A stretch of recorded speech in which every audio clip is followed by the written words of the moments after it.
ಆ ಹುಡುಗನ್ ನೋಡಿದ್ರೆ ಜೋರಾಗಿ ಮಾತಾಡಕ್ಕೂ ಬರಲ್ಲ, ಕನಿಷ್ಠ ಹೋಗ್ಲಿ ಅಟ್ಲೀಸ್ಟ್ ಒಬ್ಬ ಲೀಡರ್ ಆಗಿ ಮಾತಾಡಕ್ಕೂ ಬರಲ್ಲ. ಅಂತ ವ್ಯಕ್ತಿಯನ್ನ ವಂಶ ಪಾರಂಪರ್ಯವಾಗಿ ನಿಲ್ಲಿಸಿ ಗೆಲ್ಲಿಸಬೇಕು ಅಂತ ಮಲ್ಲಿಕಾರ್ಜುನ ಮತ್ತೆ ಅವ್ರ ಹೆಂಡತಿ MP ಪ್ರಭಾ ಅವರು ಐ ಥಾಟ್ ಡಾಕ್ಟರ್ ಪ್ರಭಾ ಅವರು ಸ್ವಲ್ಪ ಸೆನ್ಸಿಬಲ್ ವ್ಯಕ್ತಿ ಅಂತ ಅನ್ಕೊಂಡೆ.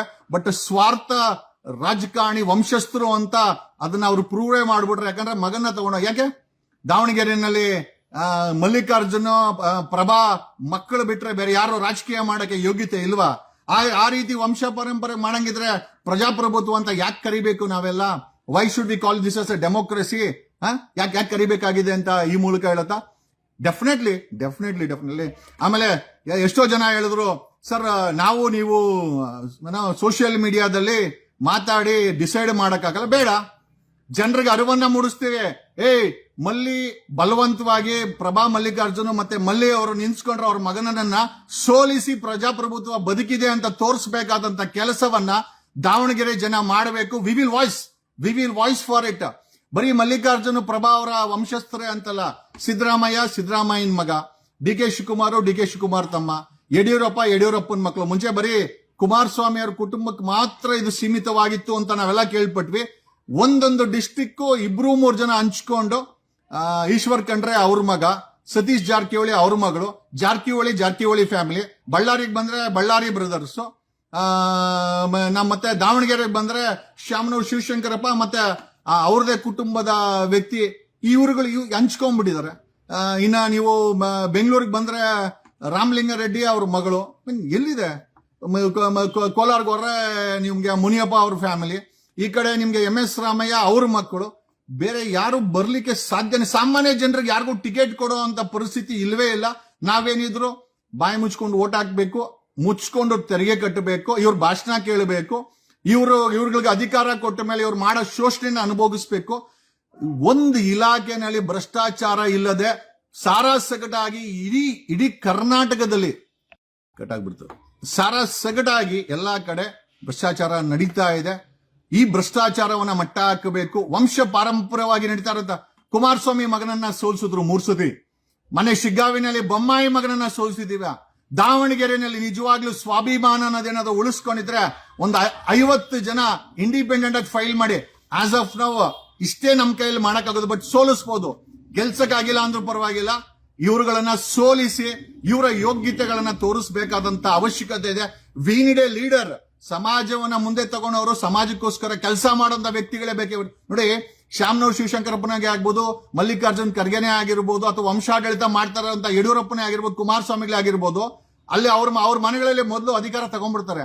ಇನ್ನು ಮುಂದೆ ಅವ್ರು ಮಾಡಿರೋ ಆಸ್ತಿಗಳು, ಅವ್ರು ಮಾಡಿರೋ ಅಧಿಕಾರವನ್ನ ಸಮಂಜಸವಾಗಿ ಇವತ್ತು ಮಲ್ಲಿಕಾರ್ಜುನ್ ಮಗ ನಿಂತ್ಕೊಂಡ್ರೆ ಅದು ಸಮಾಜಕ್ಕೆ ಏನು ಲಾಭ ಇಲ್ಲ.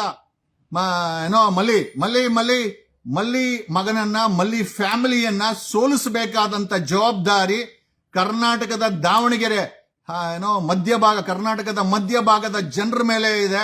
ನಮಗ್ ಗೊತ್ತಿದೆ, ನಿಮ್ ಮನಸ್ಸು ಮಾಡಿದ್ರೆ ಎಂತವ್ರನ್ನ ಬೇಕಾದ್ರೆ ಸೋಲಿಸಿ ಮನೆ ಕಳಿಸಿದ್ರೆ ಸೋಲಿಸಬೇಕು. ಗೆಲ್ಸಕ್ಕಾಗಿಲ್ಲ ಅಂದ್ರೂ ಪರವಾಗಿಲ್ಲ, ಸೋಲಿಸುವಂತ ಕೆಲಸ ದಾವಣಗೆರೆ ಜನ ಮಾಡಬೇಕು. We will voice for you. May not be any alternative. ಇಂಥವ್ರಿಗೆ ವೋಟ್ ಹಾಕಿ ಅಂತ ಹೇಳಕ್ಕಾಗಲ್ಲ, ಯಾಕಂದ್ರೆ ನಿಂತ್ಕೊಂಡ್ರವ್ರು ಎಲ್ಲಾರು ಅಂತವ್ರೆ. ಬಟ್ ಇದು ವಂಶ ಪಾರಂಪರೆ. ಡಾಕ್ಟರ್ ಪ್ರಭಾ ಅವರು MP, ಮಲ್ಲಿಕಾರ್ಜುನ್ ಏನ್ ವ್ಯವಸ್ಥೆ ಬದಲಾವಣೆ ಮಾಡ್ತಾರೆ? ಕರ್ನಾಟಕದಲ್ಲಿ ಭ್ರಷ್ಟಾಚಾರ ಅನ್ನೋದು ತುಂಬಿ ತುಳುಕ್ತಾ ಇದೆ. ಲೂಟಿಕೋರತನ, ರಸ್ತೆಗಳು ಕಿತ್ತೋಗಿದೆ, ಎಲ್ಲಿ ನೋಡಿದ್ರು ಕಸ. ಯಾವ ಡಿಪಾರ್ಟ್ಮೆಂಟ್ಗೂ ಅವರು ಲಂಚ ಕೊಡದೆ ಕೆಲಸ ಆಗಲ್ಲ. ಬಟ್ ಇನ್ಯಾವುದಕ್ಕೋಸ್ಕರ ನಾವೆಲ್ಲ ಇವ್ರಿಗೆ ವೋಟ್ಗಳನ್ನ ಹಾಕಬೇಕು? ನಾನು ಸಿದ್ದರಾಮಯ್ಯ ಅವ್ರನ್ನ ಡಿಫ್ರೆಂಟ್ ಅನ್ಕೊಂಡಿದ್ದೆ. ಯಾವಾಗ ಮಗನ MLC ಮಾಡಿದ್ರು, ಇದು ಕರ್ನಾಟಕ ಸಂಪೂರ್ಣವಾಗಿ we need an political alternative. ತಗೊಂಡ್ಬರ್ತೀವಿ 2028ಕ್ಕೆ ಮುಂಚೆನೆ ಒಂದು ಆಲ್ಟರ್ನೇಟಿವ್ ತಗೊಂಡ್ಬರ್ತೀವಿ. ನಿಮಗೆ ವೋಟ್ ಮಾಡಕ್ಕೆ ಒಂದು ಆಪ್ಷನ್ ಕೊಡ್ತೀವಿ. JDS, ಕಾಂಗ್ರೆಸ್, ಬಿಜೆಪಿಯನ್ನ ಬಿಟ್ಟು ವಿ ವಿಲ್ ಬ್ರಿಂಗ್. ಅದೇ ನಮ್ಮ ಉದ್ದೇಶ, ಅದೇ ನಮ್ಮ ಟೀಮ್ ಉದ್ದೇಶ. We are working towards it. ನಾವು ಈ ಒಂದು ಯಾವುದೇ ಚಾಲೆಂಜ್ಗಳನ್ನ ತಗೊಂಡು ಕರ್ನಾಟಕ ಈ ನನಗೆ ಈ ಫೋಟೋ ನನ್ನನ್ನು ಕೇಳಿದ್ರೆ 224ರಲ್ಲಿ ಒಬ್ಬನೂ ಕೂಡ ಜನಸಾಮಾನ್ಯರಿಗೆ ಕೆಲಸ ಮಾಡುವಂತ MLAಗಳಿಲ್ಲ. Every one is self centred. ತಾನಾಕಿರೋ ಬಂಡವಾಳ ಆಯ್ತು, ಮತ್ತೆ ಆ ಬಂಡವಾಳನ ರಿಕವರಿ ಮಾಡ್ಲಿಕ್ಕೆ ಅಧಿಕಾರ ಆಯ್ತು. ಇಷ್ಟು ಬಿಟ್ರೆ ಆಮೇಲೆ 224 1000 ಪೊಲೀಸ್ ಸ್ಟೇಷನ್ಗಳು ಬಳಸ್ತಾರೆ, 1000 ಪೊಲೀಸರನ್ನ ಬಳಸ್ತಾರೆ, ಸ್ಟೇಷನ್ಗಳನ್ನ ಬಳಸ್ತಾರೆ, ತಮ್ಮ ಅನಧಿಕೃತ ವ್ಯವಹಾರಗಳನ್ನ ನಡೆಸ್ತಾರೆ, ತಮ್ಮ ಬಕೆಟ್ಗಳ ಕೈಲಿ ಮಾಡಿಸ್ತಾರೆ. ಯಾವನ್ನು ನಾವು ಕೇಳಂಗಿಲ್ಲ. ಪೊಲೀಸರು ಅಂತೂ ಪೋಲಿಗಳಾಗಿದ್ದಾರೆ. ಎಲ್ಲಾ ಸರ್ಕಾರಿ ಇಲಾಖೆಗಳಲ್ಲೂ ಭ್ರಷ್ಟಾಚಾರ ತುಂಬಿ ತುಳುಕ್ತಾ ಇದೆ. ಉತ್ತರ ಕೇಳಿ, ಮಲ್ಲಿಕಾರ್ಜುನ್ ನಿನ್ ಮಗ ನಿಂತ್ಕೊಂಡ್ರೆ ಏನಪ್ಪಾ ಆಲ್ಟರ್ನೇಟಿವ್? ಅಲ್ಲಿ ದಾವಣಗೆರೆಯಲ್ಲಿ ಆ ನದಿಗೆ ಆ ಸಿಮೆಂಟ್ ಫ್ಯಾಕ್ಟರಿ ನೀರು, ಗಲೀಜ್ ನೀರುಗಳು ಹೋಗ್ತಾ ಇದೆ. ಗಲೀಜ್ ನೀರನ್ನ ಜನ ಕುಡಿತಾರೆ. ಬರೀ ವಂಶ ಪಾರಂಪರ್ಯವಾಗಿ ಇವ್ರು ಇನ್ಸ್ಟಿಟ್ಯೂಟ್ಗಳು ಕಟ್ಕೊಂಡ್ರು, ಆಸ್ತಿ ಇನ್ಕ್ರೀಸ್ಮೆಂಟ್ ಮಾಡ್ಕೊಂಡ್ರು, ಬೆನ್ಸ್ ಕಾರ್ಗಳು ಓಡಾಡಿದ್ರು. ಇವತ್ತು ಯಾವುದೇ ಜಿಲ್ಲೆಗೆ ಹೋಗಿ, ಯಾವುದೇ ಹಳ್ಳಿಗೆ ಹೋಗಿ, ಯಾವುದೇ ಕ್ಷೇತ್ರಕ್ಕೆ ಹೋಗಿ ಬಡವರಾಗೆ ಉಳಿದಿದ್ದಾರೆ. ಬಡತನ ಹೆಚ್ಚಾಗ್ತಾ ಇದೆ ಹೊರತು ಕಡಿಮೆ ಎಲ್ಲೂ ಆಗ್ತಾ ಇಲ್ಲ. ಬದಲಾವಣೆ ಕರ್ನಾಟಕಕ್ಕೆ ಬೇಕಾಗಿದೆ. ಅದನ್ನ ಮಾಡುವಂತ ಪರಿಸ್ಥಿತಿ ಅವಶ್ಯಕತೆ ಇದೆ ಅಂತ ಈ ಮೂಲಕ ನಾನು ಪದೇ ನಾವು ಹೇಳ್ತಾ ಇರ್ತೀವಿ. ಎಸ್, ನಾನೇ ಹೇಳದಲ್ಲ, 2028 will be A different politics. ಈ 224ರಲ್ಲಿ ಯಾವನ ಅಹಂಕಾರ, ಎಲ್ಲರೂ ಅಹಂಕಾರ ಬೀಳ್ತಾ ಇದ್ದಾರೆ.